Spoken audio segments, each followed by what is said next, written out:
안녕하세요. 찰리브라입니다.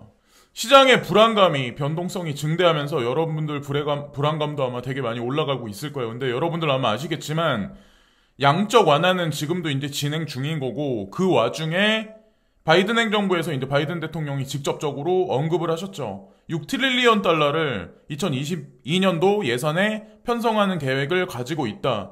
2차 세계대전 이후에 가장 거대한 양적 완화, 가장 거대한 예산 편성. 과연 2022년에 경제가 안정권으로 들어간다면 과연 바이든 정부에서 이렇게 거대한 양적 완화를 진행하려는 계획을 만들었을까요?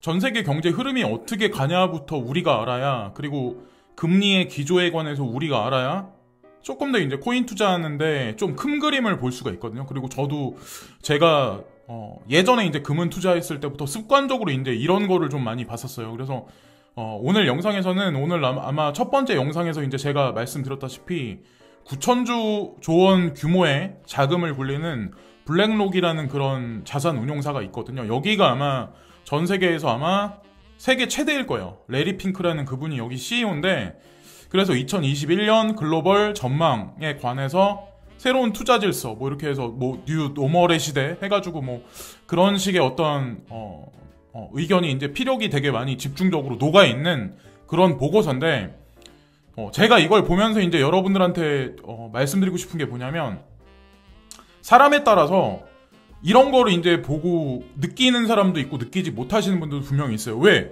아니, 나는 지금 내가 투자한 코인이 당장 얼마 오르는 게 중요한데, 당장 그게 중요한데 넌 왜 이걸 떠드냐.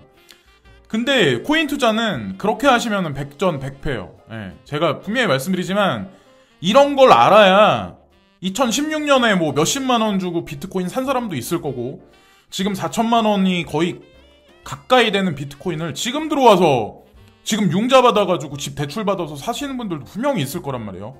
그러니까 미리 선점해서 미리 전체 시장이 어떻게 움직이는지를 알려면, 과연 이 사람들은 무슨 얘기를 할까? 왜 찰리 브라운은 지금까지 왜 금리 기조에 관해서 그런 얘기를 하고, 전 세계 이제 패러다임의 흐름이 유럽과 미국에서 왜 신흥국 중심에, 그것도 중국 위주로 돌아가나? 근데 이 블랙록의 이번에 보고서에 그게 100% 다 녹아 있어요.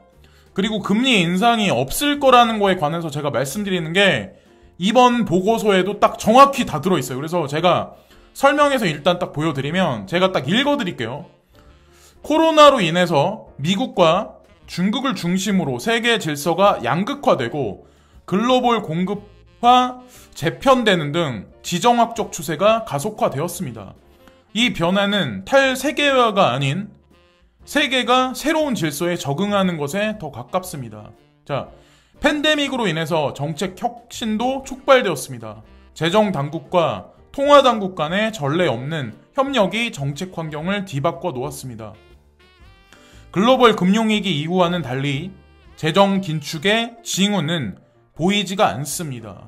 자, 재정 긴축의 징후는 보이지가 않습니다.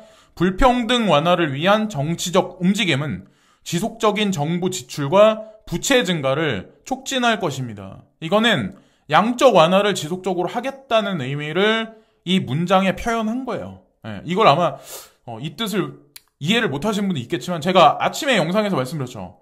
양적 완화를 지속적으로 하되 그걸 멈출 수가 없다. 지금은 테이퍼링을 할 수 없는 구간이다.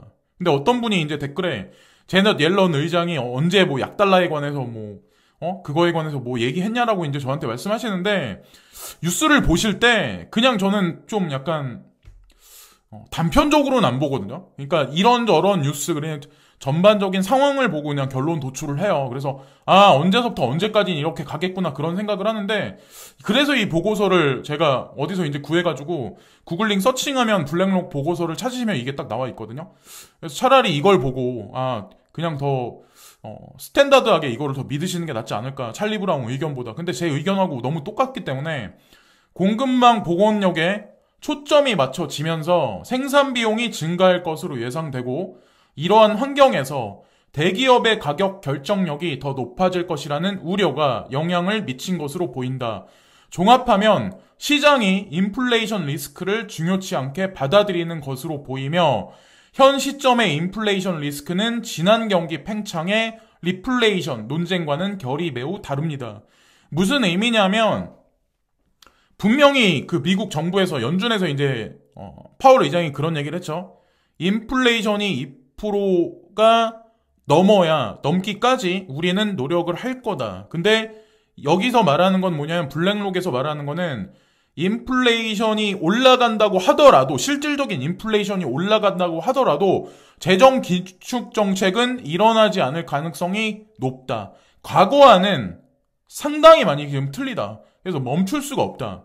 그런 걸 사실 이 두 문단을 보면 우리가 직관적으로 알 수가 있거든요. 자, 그리고 세계화의 재구성인데 이것도 이제 재미없으실 분들도 있을 거예요. 근데 왜 자꾸 중국을 립을 하냐. 근데 저는 제가 누누이 말씀드리지만 이런 스트림의 큰 맥락의 흐름의 퍼즐을 알아야 코인 투자할 때 우리가 좀 득을 좀 약간 볼 수도 있어요. 그러니까 지금 시세가 반짝반짝거리면 사람들은 막 거기에 매달리는 경향이 없잖아 있는데 그게 아니라는 거죠. 미리 선점을 해서 저가에 내가 매점 매석을 하려면 이런 것도 좀 알아둘 필요가 분명히 있어요. 이게 특히나 블랙록에서 나온 보고서이기 때문에 중국도 글로벌 투자자들에게 자본시장을 개방하고 있습니다.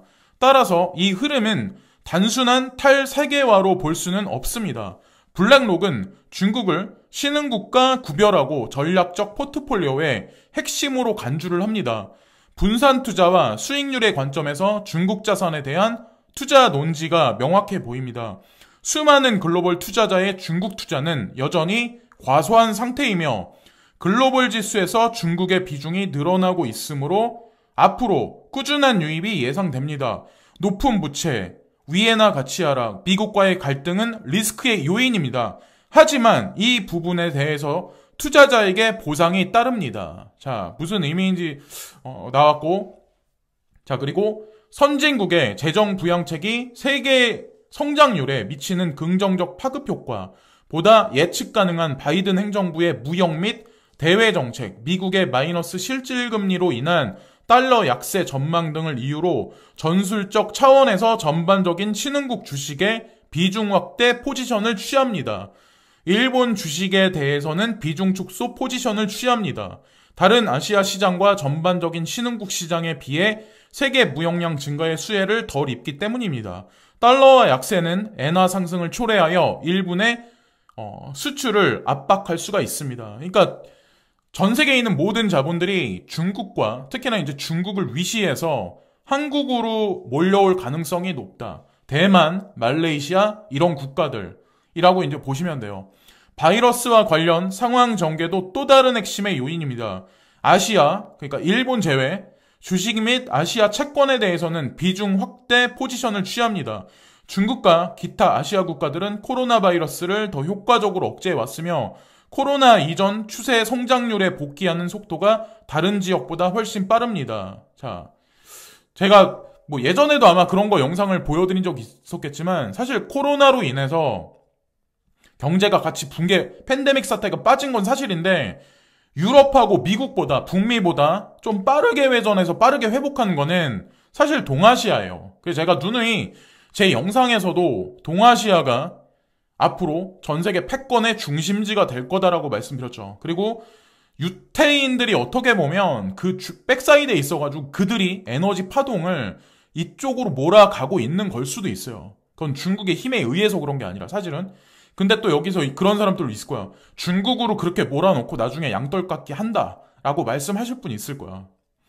근데 글쎄요. 그거는 아니라고 생각하고 중국은 글로벌 성장률의 관점에서 다른 국가와 크게 차별화되며 신흥국가는 별개의 투자처로 간주되고 있습니다. 자, 그래프도 여기 딱 나와 있죠. 2020년까지. 그래서 실질 GDP 컨센서스 전망과 IMF 전망이 그대로 일치해서 지속적으로 상승할 가능성이 있다. 그래서 주식시장도 아마도 이제 태동을 되게 많이 할 가능성이 높다라고 생각해요. 중국 주식 이외에 한국 주식도 마찬가지로 뭐 대만 주식도 뭐 상승하긴 하겠지만 참고로 마윈 회장, 알리바바의 마윈 회장이 돌아왔다는 얘기가 있거든요. 근데 제가 느끼기에는 아마 1분기, 뭐 2분기가 넘어가지 않는 어느 시점 내에서는 엔트파이낸셜 IPO를 가지고 아마 통수를 칠 가능성이 상당히 높지 않을까. 자, 변화 가속화. 팬데믹으로 인해서 저평가된 지속 가능성 관련 팩터와 공급망의 보급력에 관심이 집중되었습니다. 유로존 등 일부 지역은 친환경 인프라와 디지털화에 대한 투자 지출을 경기회복 정책의 중심으로 삼고 있으며 저탄소 경제로의 전환을 앞당기고 있습니다. 여기 저탄소의 경제로의 전환이 나와 있죠. 그러니까 기존에 있었던 화석연료를 필두로 한 여러 가지 3차 산업혁명의 중심에 있던 산업은 이제 뒤로 밀려나기 시작을 한다. 플랫폼 경제, 4차 산업혁명, 요쪽으로 저탄소 어떤 그런 산업 위주로 재편되기 시작을 할 거다. 팬데믹 사태가 이정표가 돼서 그런 얘기를 말을 하는 것 같아요. 코로나는 공공의료 인프라, 품질 격차 및 의료 접근성의 관점에서 국가 내부 및 국가 간 불평등을 악화시켰다. 동시에 전자상거래의 지배력을 강화해주고 어려움을 겪고 있던 재래, 소매업의 쇠퇴를 재촉했습니다. 그건 누구나가 다 아는 사실이고, 백화점 쭉쭉 빠지죠. 그냥 쭉쭉 빠지죠. 그리고 인터넷 쇼핑 및 우편 주문은 지속적으로 올라가고 있다. 쿠팡, 대표적인 게 쿠팡이라고 이제 전 보고 있습니다. 지마켓 같은 경우는 이베이하고 이제 관련이 있는데 저는 개인적으로 구조 자체가 처음에 이제 만들어졌을 때부터 쿠팡하고 저는 견주기에는 좀 모호하다고 생각을 많이 해요. 그래서 제가 개인적으로 보기에는 쿠팡이 아무래도 좀 유력하지 않을까. 패권 자리에 계속 유지하진 않을까라는 생각을 하고 있고, 신흥국은 하나의 자산군으로 분류하기에는 너무 복잡하기 때문에 더 섬세한 접근이 필요합니다. 선진국과 신흥국의 경계도 흐려지기 시작을 했습니다. 중국은 글로벌 투자 환경에서 핵심적인 역할을 담당하는 반면 이탈리아 국채는 크레딧 채권과 비슷한 취급을 받고 있습니다. 중국과 기타 일부 아시아 국가는 바이러스를 훨씬 효과적으로 통제하고 있습니다. 한국을 말을 하는 거예요, 사실. 경제활동 재개 측면에서 더욱 앞서가고 있습니다. 이러한 상황은 아시아, 일본 제외에서 주식에 대한 당사의 선호를 뒷받침합니다. 그래서 앞으로도 나쁘지 않게 흘러갈 가능성이 높다는 거예요. 사실은 단계적으로 조정이 들어갈 수는 있죠. 근데 저는 그게 수년간에 걸친 어떤 하락장이라고는 생각을 안 합니다. 신흥국과 선진국의 경계선이 흐려졌으며 신흥국 내에서 많은 회색지대가 존재합니다. 자, 신흥국 중에도 회색지대는 러시아, 터키, 페루, 칠레, 헝가리, 인도네시아, 남아프리카 공화국, 브라질, 요런 데들, 그리고 노란색들, 선전할 국가들이 한국, 대만, 말레이시아, 필리핀, 중국, 태국, 그리고 인디아. 참고로 인디아는 중국은 지금 4차 산업혁명 쪽으로 넘어가는 과도기인데 3차 산업에 있는 생산 기지나 이런 것들이 향후에 이제 10년을 두고 저는 인도 쪽으로 넘어갈 거라고 생각을 하거든요. 그걸 발판으로 해서 인도의 GDP, GNP는 상승을 할 거고, 그리고 중국 같은 경우는 조금 함축해서 4차 산업혁명에서는 아마 제가 보기에는 조금 아시아권이 블록체인이나 이 페이먼트 어떤 금융에 관해서는 좀 약간 주도권을 잡지 않을까라는 생각을 합니다. 그 핵심에는 예전에는 미국의 유럽 같은 경우는 예전에 JP모건, 골드만삭스 이런 게 주도를 했으면 아마도 제가 생각했을 때는 싱가포르를 위시로 한, 지역적으로는 싱가포르를 위시로 한 엔트파이낸셜이 아무래도 한 자리를 차지하지 않을까 제 개인적으로 이제 전망을 하고 있습니다. 그래서 블랙록의 어떤 이 보고서를 보고 이게 100% 맞다라고 생각 안 하실 분들도 분명히 있을 거예요. 금리 인상 기존 올 거고 주식시장은 폭락을 할 거야. 집값은 떨어질 거야. 라고 보실 분도 있겠지만 제가 누차 말씀드리지만 블랙록의 여기 전문가들도 그런 비슷한 견해를 피잖아요. 지금 상황에서 멈출 수가 없어요. 재정 확대 정책을 여기서 멈출 수가 없어요. 지속적으로 행할 수밖에 없어요. 특히나 바이든 정부에서는 아마도 거침없이 아마도 할 거라고 저는 생각합니다. 미국에서 어떤 분이 구독자님이 저한테 메일 주신 것 중에 하나는 뭐가 있냐면, 많은 사람들은 돈 많이 버는 사람, 예를 들어서 한국 같은 경우 1억의 연봉을 받는 사람은 여러분들 그거 아시나요? 세금 다 빼고 그 사람이 실수령액으로 가져가는 거는 1억이면 한 1,000만 원씩 가져갈 거라 생각하잖아요. 630만 원이에요. 그리고 미국에서 조세제도가 조금 많이 바뀌어서 1년에 연봉이 44만 달러 넘는 사람은 세금 비율이 예전보다 훨씬 많이 올라갔어요. 50% 정도 되는 건 아니지만 제가 그 퍼센테이지를 까먹었지만 어쨌건 그렇게 빈익 부익부는 사실이긴 하지만 예전보다 부자 증세가 조금 더 많이 가파라지고 있는 건 사실이에요. 예. 제가 보니까 그게 이제 한국에 국한된 얘기는 아닌 것 같더라고요. 그래서 국세청이 아마 칼자루를 빼들고 여기저기 이제 돌아다닐 시점이 머지 않았다는 생각을 좀 한편으로 하거든요. 그래서 뭐 여러분들이 이제 코인으로 돈 버시면 뭐 세금 내야죠. 세금 내고 저도 그렇고 뭐 다른 분들 다 내야죠. 어쨌든 코인 가격만 올려놓으면 되는데 세금을 많이 가져가려면 기본적으로 코인 가격을 올려놔야 된다. 당연히 비례하니까. 세수 창출도 거기에 비례하니까. 예. 그리고 XRP에 관해서 논쟁이 되게 많아서 댓글에 막 서로 막 싸우고 막 이런 게 있는데 저는 솔직히 그렇게 생각하거든요. 저는 제가 2016년에 처음에 이제 코인 시장에 투자를 처음 했을 때 그때 제가 바라보는 눈에 제 느낌을 그냥 XRP를 제가 지금 바라보는 그 시선이 있기 때문에 그냥 조금 사서 이제 가지고 있는 거지 그걸 뭐 여러분들한테 사서 뭐 그걸 큰 재산이 될 거라고 그렇게 얘기하는 건 아니에요. 그거는 뭐 제 개인적인 생각일 뿐이니까. 그리고 내가 만약에 위험하다라고 생각하면 투자를 할 필요가 없어요. 홀딩할 필요도 없고 그렇지 않을까요? 그리고 제가 누누이 말씀드리지만 일반 대중들이 100% 직관적으로 느낄 정도까지 올 정도면 무슨 매스미디어나 무슨 어디서 뭔가 올 정도면 이미 가격은 그 자리에 있지 않는다니까요. 많은 사람들이 비트코인이 값이 엄청나게 지금 상승해 있잖아요. 그죠? 거의 4천만 원 이상을 찍었었잖아요. 그러니까 사람들이 지금 열광을 하는 거지 60만 원, 뭐 50만 원, 40만 원, 50만 원 했다가 25만 원으로 폭락. 그때 사람들 비트코인 보고 사기라고 했어요. 사라질 거다. 그러다가 사라질 거다라는 얘기를 되게 많이 했었어요. 대중은 언제나 숫자를 쫓아갈 수밖에 없어요. 그러니까 대중인 거고. 근데 대중이 아니려면 내가 다른 사람보다 보다 많은 공부량이 필요하고 눈에 보이지 않는 걸 볼 수 있는 그런 어떤 인사이트를 가지려면 어느 정도 그런 게 받쳐줘야 된다고 저는 생각합니다. 그래서 확신 없는 투자는 하지 말라고 말씀드리면서 이번 영상은 마치겠습니다. 참고로 싸우지들 마세요. 그게 뭐가 중요할까요?